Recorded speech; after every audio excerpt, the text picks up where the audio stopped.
The Tommie we all know and love has risen from her slumber. Yay! Girl, Tommie, you so pump fake. You so pump fake. Girl, you wasn't mad about your bags being left at the front door. Really, you were scared about Stunna and the fact that you were in her city, bitch. That's what you were afraid of. I see what the fuck you be doing, okay? And I don't blame Natalie for not letting you up in her room when you were trying to get up there. Why the fuck you need to talk to Natalie? What Natalie know about your bags? You think Natalie made the decision to put your bags over there at the front? Girl, why is you going off like that? And then with the whole sister thing, the sister running up, fighting, trying to get past the security to go to Natalie. Girl, why do you need to go to Natalie so bad? That's weird. Like, what were you trying to do to Natalie? Were you trying to jump her? Like, I doubt that. So what was the deal? I think Stunna Girl had Tommie shook being in the city. That's why Tommie didn't want to go out with them when they went to that Pier 51 thing. She's like, oh, I'm gonna get my nails done. Oh, I'm gonna get my nails done. Girl, bye, you just scared. You scared, you pump fake. Tommie, you so pump fake trying to act big and bad. Big and bad where? Stunna Girl got you spooked and nervous, girl. I ain't never seen nobody rile Tommie up the way Stunna Girl riles her up. Cause you know what? Stunna Girl about that life. Stunna Girl really about that life. And when they were over there in the ghetto Portland and those people started fighting and all that type of stuff, Stunna Girl was like, oh, this is lightweight. Oh, shit. You know, I'm used to, she's like, well, I didn't know where the shots were. I was looking for where the shots were. I was like, girl, look, I'm telling you, you know what I'm saying? Like I said, I am not the type of person that I would want to go up against Stunna Girl, okay? Because she got goons, okay? She got goons. And I know some people are going to be like, oh, Tommie got goons too. Tommie goons are over on the East Coast. She from Baltimore. Okay, so this episode begins with Natalie and Scotty having their talk about what happened in the last episode with Natalie being an absolute horrible friend. Natalie does not seem like she really gives a fuck that much. You know what I mean? Like, I don't think she ever said sorry. It was just like, I feel bad for doing that, you know, I shouldn't have done that, you know, blase, but never like, I'm sorry, Scotty. Like, there was never something like that. And even you can see, like, on her body language, it's just very, like, defensive. But eventually, like, they come to, like, a somewhat understanding, and Natalie does say that she feels bad about the situation, but Scotty's just like, okay, well, I'm gonna just have to, you know, wait it out and feel it out.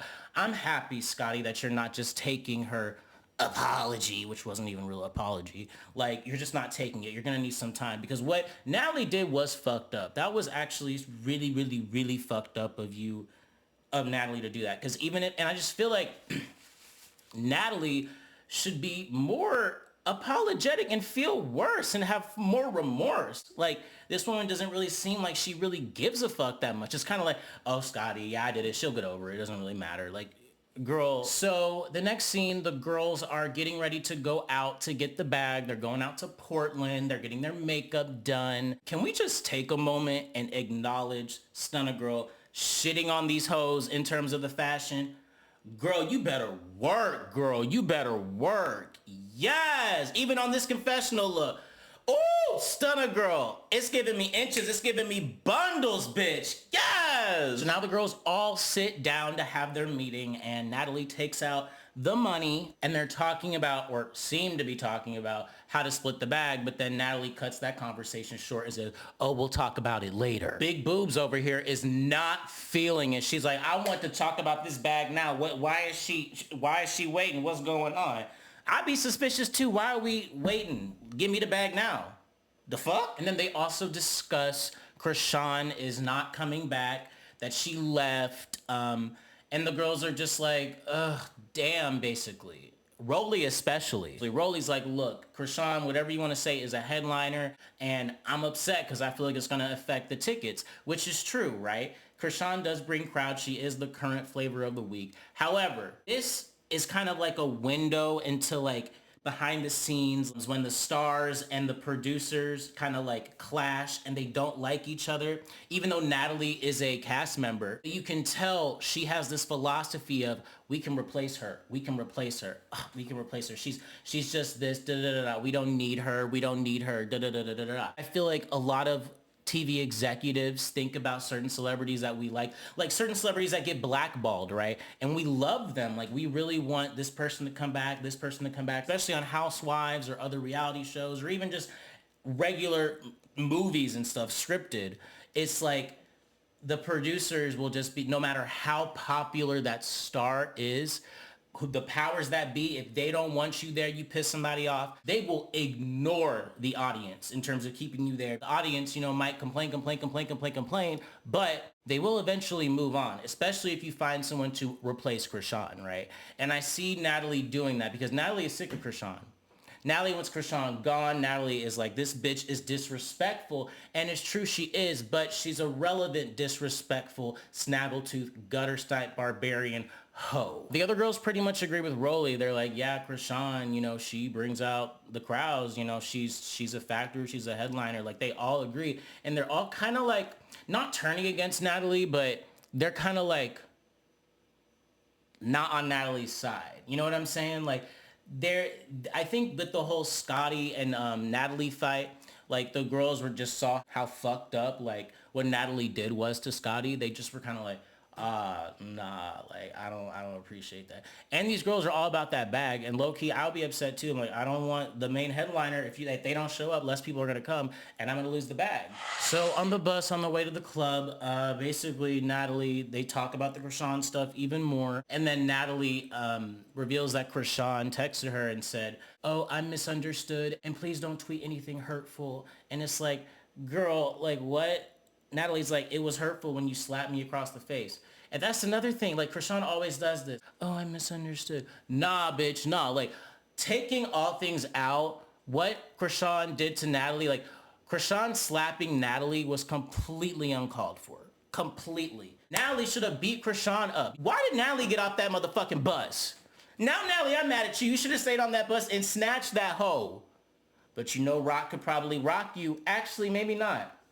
Have more confidence in your fighting skills, Natalie. I mean, you wrecked Tommie. Like, you know what I mean? Like, Natalie, you can fight, girl. Show them what that Bad Girls Club veteran reality TV bitch can do, honey. Let them hoes know. So when they get to the club in Portland, it is absolutely bonkers and ghetto and totally over-riling the situation. I mean, people are almost stampeding. They can't even start the show. I mean, they're like, girl, calm down, girl, calm down. I mean, fights start breaking out. You know what I mean? Like, people are literally fighting in the club. It gets so ghetto to the point where they're like, I don't know, we might need to have to leave, okay? But Tommie gets the club together and says, look, calm the fuck down, sit down, and we gon' get this party started. We gon' leave, okay? Don't mess up and jeopardize this bag. And all them people, they listen to Tommie. They listen to her. I'm like, girl, I don't know why you listen to that pump fake hoe. What's she gonna do? But if Stunna Girl said it, then I put more weight behind it. But Tommie, her pump fake ass, she ain't gonna do shit. So the next scene, they all arrive to San Francisco. They get to the house. Is really awesome. It's really awesome. But girl, how much is that damn house worth? Millions upon millions and millions of dollars in order to have that type of house. Girl, I mean, the house is facing the Golden Gate Bridge. I mean, you can't beat that view.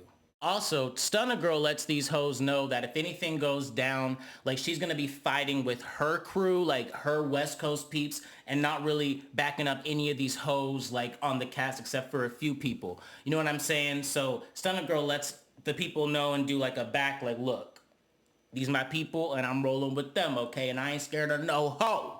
And I was like, all right, girl, all right. And then they also say the club, because Oakland, I guess, is not the city you want to play with. They're like, oh, we need to go in and out. And I'm like, oh, wow. Like, I don't know. Is Oakland that bad? Like, damn. Like, I've never been to Oakland. I heard Oakland is, they do town business, bitch. But I don't know how bad it is. I mean, anybody from Oakland?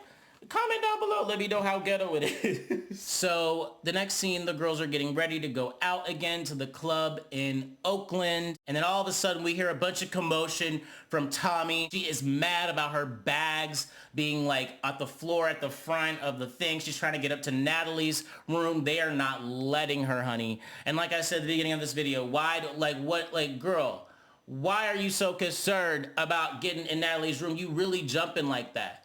Like, girl, calm down. But Tommie, it was good to see your ratchet side this episode.